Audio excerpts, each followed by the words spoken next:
अगर आपकी टाँगें भारी महसूस होती हैं या उसके अंदर दर्द महसूस होता है, तो ये जो अलामतें हैं, ये वेरिकोज़ वेन्स की वजह से भी हो सकती हैं। इस वीडियो के अंदर आपको वेरिकोज़ वेन्स की अलामात, उसके इलाज और उससे बचने के बारे में बताऊँगा। मेरा नाम डॉक्टर रेहान है और मैं यूके में एज़ अ डॉक्टर प्रैक्टिस कर रहा हूँ। वेरिकोज़ वेन्स बेसिकली आपकी जो टाँग की नाड़ें होती हैं, वेन्स होती हैं, उनका बेसिकली सही तरीके से काम ना करना होता है। इसमें नाड़ें जो है वो सूज जाती हैं, फूल जाती हैं, दिखने के अंदर वो पर्पल या ब्लू कलर की नज़र आती हैं।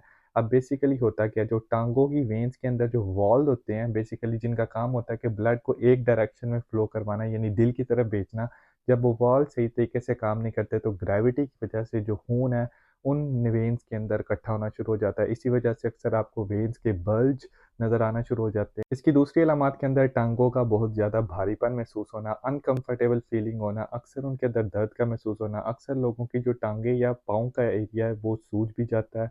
अक्सर लोगों को इसके अंदर बहुत ज़्यादा जलन भी महसूस होती है, दर्द महसूस होती है या अक्सर लोगों की जो स्किन है वहाँ के ऊपर वो बहुत ज़्यादा ड्राई होना शुरू हो जाती है।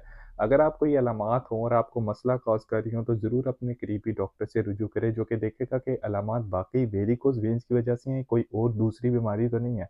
अब वेरिकोज़ वेन्स अगर आपको दर्द कर रही हैं, आपको अनकम्फर्टेबल फीलिंग हो रही है, आपको रात सो नहीं पा रहे, तो इसके लिए जो डिफरेंट ट्रीटमेंट ऑप्शंस होती हैं वो डॉक्टर आपसे डिस्कस कर सकते हैं। इसके ट्रीटमेंट ऑप्शंस के अंदर कंप्रेशन स्टॉकिंग्स आ जाती हैं, यानी एक टाइट किस्म की जुराबें होती हैं जो कि आपने टाँगों के ऊपर पहननी होती है, जो बेसिकली इस वजह से आपने पहननी होती हैं कि आपके खून की जो सर्कुलेशन है उसको बेहतर किया जाए। लेकिन इन कंप्रेशन स्टॉकिंग से पहले डॉक्टर देखेगा कि आपको आर्टीरियल कोई प्रॉब्लम तो नहीं है, उसके लिए अक्सर डॉपलर अल्ट्रासाउंड स्कैन के लिए आपको रेफ़र किया जा सकता है। उसके अलावा आपने एक्सरसाइज करनी होती है और ज़्यादा किसी एक जगह पे खड़े रहने या बैठे रहने से आपने परहेज़ करना है। अगर फ़र्ज़ करें आपकी जॉब ऐसी है कि जहाँ पे आपने पूरा दिन खड़े रहना है, तो कोशिश करें कि आप ब्रेक्स लें। अगर आप एक ही जगह पे खड़े रहेंगे तो ग्रेविटी की वजह से ब्लड वहाँ पे पूल होता रहेगा, इकट्ठा होता रहेगा, आपके सिम्पटम्स ज़्यादा वर्स हो जाएँगे, भारीपन जो है वो ज़्यादा महसूस होना शुरू हो जाएगा।